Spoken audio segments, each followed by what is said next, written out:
Hey everybody, it's Master Gallengeist here, bringing you my review of Fate Grand Order First Order, the anime movie. And I did not like this one at all. I watched this on Netflix and I'm like, alright, let's kind of see how this goes. I like the other Fate stuff that I watched. Let's see how this goes. And, no. This is an hour and 12 minutes I wanted my life back. It really is not that good. Now, if you enjoyed it, that's cool. Alright? I don't want to take your enjoyment away from it. But on a fundamental level, this is just like, what? Really? There were a lot of the other Fate properties well, granted, most of them have been anime series. So TV, you have a little bit more time to kind of put people into the world and everything.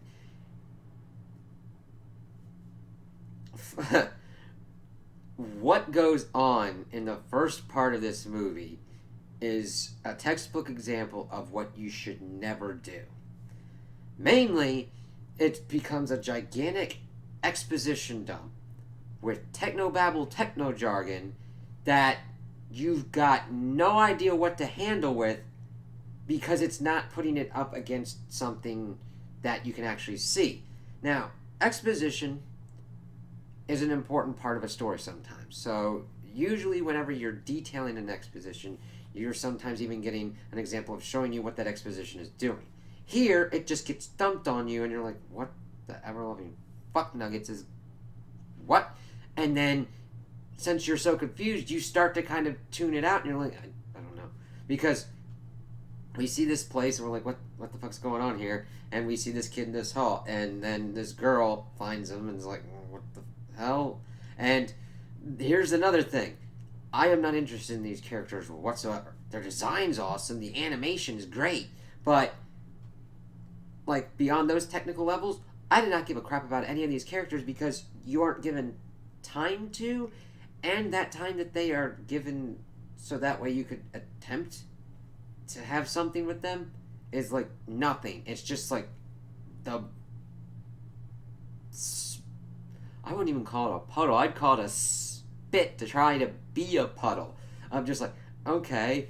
She's explaining all this stuff that this Chaldea place is doing to try and preserve humanity's future, and that they have somehow invented time travel to send people back in the past to figure out what's going on with this fucking anomaly in Fuyuki in 2004. That's an important bit because that relates to the Holy Grail War and everything going on with that. And somehow they even made the Holy Grail War and the servants and everything with the Master connection just completely and utterly boring with this. To the point of like they don't really explain anything. They don't really go into any dynamics between masters and servants, except for like one case.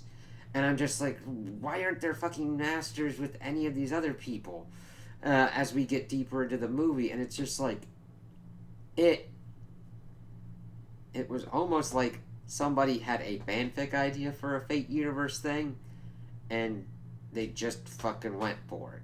And it's like it's just an outline of the fan fiction too, where they aren't given any ability to really go in and do something with it. And I'm like, oh, okay, the fuck. So the boy, Ritsuka, is just like, oh yeah, I got brought in here because they needed people for mages and stuff like that. And they just keep going on with their technobabble jargon, which, mind you, there's some of those kind of things thrown around in other Fate universe series. I get that. But to this, it is such a degree that it's just like, okay, we see this Olga chick who's like the director and in my opinion is kind of a poor knockoff of like Rin Tosaka from Unlimited Blade Works, and I don't use that I don't say that lightly because she's got the same kind of like tsundere kind of personality, but it's just a tsundere personality, and we get to the end of the movie and we're supposed to feel sad for when she kind of dies. Okay, whatever.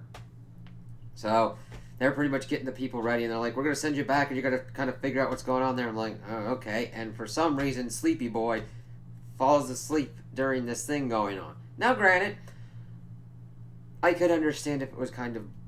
See, as an outside observer, I could kind of figure myself getting sleepy and kind of like going, what the fuck? I don't care. I had no idea why he fell asleep here. It wasn't shown that he was tired. It wasn't shown that he found anything boring. He just, because the plot demanded it, fell asleep. And also, he got introduced to this, like, professor dude, Lev, which he has just the same amount of character development until the end, where you find out he's the bad guy. Because he wants to wipe out humanity. Because he thinks that they've hit an evolutionary plateau, pretty much, and can get fucked. Kind of. That's about the depth that it's, like, fucking taken to. I'm like, what? And it really didn't help that I did not give a crap at that point. I'm just like, alright. So, Sleepy Boy gets taken by Mash, the girl, to his room. And he finds one of the other people that is there, Dr. Roman, eating cake and shit. He's like, what the fuck are you doing here? It's like, this is supposed to be my room. I'm like, oh, you're candidate 48. Whatever. I'm like, fuck, whatever. And they just kind of talk. It's like, yeah. Hey, maybe we can be good friends, kind of stuff. I'm like, okay. That could have been interesting, but whatever. But evidently, shit gets blown up. The candidates are kind of fucked up. And we see that Mash is pretty much getting crushed by a rock. And something is fucked up with the thing that is able to see into humanity's future and see that there is no future or whatnot. Alright, fine, whatever. And then they get teleported back to Fuyuki in 2004. And Mash is now a servant because evidently when she was crushed, someone's like, hey, you want to be pretty much a servant? And like, yeah, sure, whatever. And she's just got a giant shield. And she's kind of like protecting Ritsuka from people trying to attack them. And it's evidently an archer class servant, and then somebody else attacks him to stop. Obviously, Olga's getting chased by fucking skeletons and doing some very Rin Tosaka shit with some magic. And then they link up and they just keep walking, and they find another servant class person. She's like, yes, I like to kill people and turn them into stone. And one person that she turned to stone, she rips off the head and it geysers blood, but that's the only stone statue that does that throughout the whole fight sequence that comes continuing on. And Mash just uses her shield. She is pretty much a defensive servant. And it's just, I mean, the animation's good during this fight scene, but it's just the other servant poking her with a stick. Granted, I understand that a lot of things can be reduced down to a basic fundamental level like that, but it's in the execution of that fundamental aspect that you have to really get it right. In John Wick, you see this motherfucker just rolling around, and granted, you could fundamentally go down to John Wick is shooting people, but the execution of these motherfuckers killed his dog and stole his car, and he is going to do shit with the greatest of fucking skill, really elevates it. That is what great action scenes do, where it's like, yeah, you could explain it to somebody, basically, and be like, oh yeah, this dude is just like beating on this other dude. But those great action scenes are like, you have to go for the blow by blow. You have to tell in detail how this went down. You are telling a story of characters through action. And you get no character here other than this is a crazy bitch who's got a stick that she likes to poke other people with. And this is a chick that's got a shield that's protecting other people. But it's not that interesting to watch. Well, we get a little bit of that going around. And then, of course, the other dude that we'd seen who had fucked off with the archer dude pop up. And it is someone pretty much who looks like Lancer from another Fate series as Caster here. And they pretty much bum team up and kill this servant. And then he exposition dumps again and says that this Holy Grail War was going on, and that for some reason Saber had corrupted the Grail or whatnot, and then had been corrupted by this Greater Grail. Is it a Greater Grail? It was some kind of Grail. Granted, there are Grails and Greater Grails and stuff like that usually in certain other portions of the Fate universe, but this one was just like, alright, fine, whatever. And evidently Mud had corrupted her, which isn't even really fucking brought up again. And then she corrupts some other servants, and she's going around, and that's about it. She's like protecting it for some fucking reason, and it's like, oh, you protecting it because of the 11, dude? Never fucking really even delved into it. It's like, okay, and I don't care. So we see that these other servants have been corrupted by her. One of them is called Berserker. Granted, there's usually the archetypes of the different kind of servants, but we never fucking see who the Berserker is or what they fucking do, because it's like, whatever, that's not important, and it's only got like an hour and 12 minutes, and we're like getting pretty deep in here, so it's like, continue on. So they like continue doing stuff, and of course Mash tells Ritsuka about how she became her servant. How she became a servant hero, and how she doesn't know what her noble phantasm is and all that. It's like, alright, whatever. Olga's pretty much doing stuff with the caster dude. We learned that she doesn't have the ability to make a contract with a servant because the plot demands it, essentially. There's never really a good reason. She's like, oh yeah, she just doesn't, she's like of this lineage, but just doesn't have it for reasons. There could have been a more valid explanation in there, but I was just so kind of like not into what was going on at this point, and not really digging anything with these plot objects instead of characters going around, because they're just doing.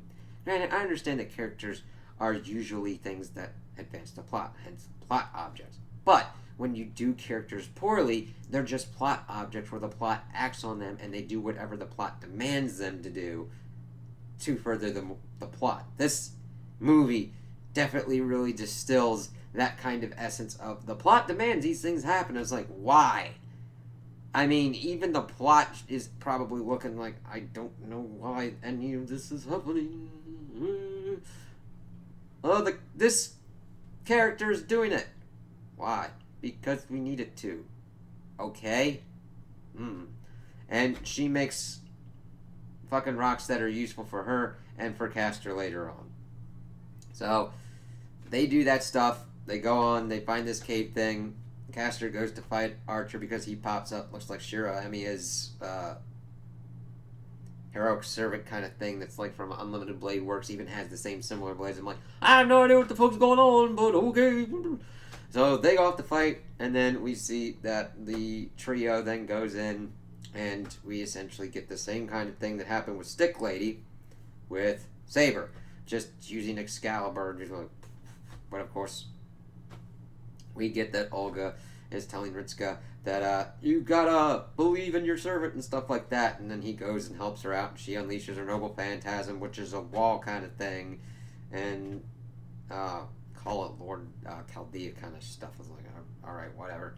And they're able to kind of knock her down. Of course, Castor comes back in because he was able to knock the shit out of Archer and pops him like, blah, blah, blah, blah. And then of course they get out because all the servants are pretty much done, because Saber's done. That's of course when the Lev dude pops in like, I'm going to destroy humanity, blah blah blah blah blah blah blah, and he gets the Grail thing, which is a weird little fucking thing that you'd probably pick up in a game.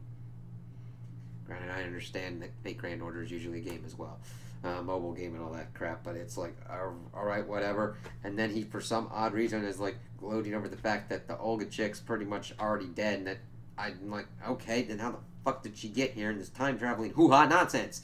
And he's like, whatever. And then he fucking puts her into the, like, this sun fucking thing, even though it's supposed to, like, symbolize Earth's soul or something. Some kind of weird fucking telescope thing to try and see the fucking Earth's future. It is just a convoluted mess of shit. It's like, God, I'm trying to find it here, and you're just like, whatever. It's like, yes, you'll experience an infinitude of deaths. And she's like, no, I don't want to. Nobody's ever complimented me. I'm like, what? You're trying to do something to make this into a character before you kill them? I appreciate the attempt, but the execution's fucking not there. What the fuck? So she gets put in there and she screams and dies, and then he fucks off for whatever part's unknown, and they get back to their place, and they're like, hey, how you doing? Yeah, we've got even more kind of shit, and the people that were injured, that are the other masters, are in cryosleep, so 7 more or whatnot things have popped up, so we need you guys to fucking handle that shit. It's like, okay, how is any of this really kind of working? Because the whole kind of concept of their time travel and everything, and the repercussions that could ensue from that, are never really truly explained. There are various different kinds of theories of time travel and everything, and it doesn't have to stick to one thing. But if you make a world and you have time travel in it and you delineate rules, unless you truly need to break those rules, try and keep to those rules. However, here, plot demands that certain things happen, and so it's got to be as loose as possible. And that's kind of where it ends. It's set up to that, and I'm like, huh. In an hour and 12 minutes, you did absolutely fuck all. Character development is pretty much non-existent. I'm like, what the fuck? I don't care about any of these people. That's a rare, odd feat to happen. Action scenes were pretty dull. Technically okay, but I'm like, this isn't showing me anything. And the plot is just... I have never really seen both so much done and so little done at the same time. What I mean by this is, with the exposition dumps and the technobabble, it's like, boom, and I'm like, this helps me with nothing about what is actually going on. And then you're like, wow, I sat here for an hour and 12 minutes, and I could technically have deleted this from my brain right the minute after, like, the credits began. I'm like, wow. You never really want that. When you are trying to tell a story, you want to say something about it. And granted, a lot of stories repeat. I get that. They're same basic archetypes, same basic story beats. But it's all in the execution and how you get to those certain journey spots. A character doing something that you would never would be like unfathomable or whatnot. Either pulling out a win that is amazing, that gives you hope, or pulls out this heinous act that makes you question your basic morality of existence. It's like the journey in the original Star Wars trilogy.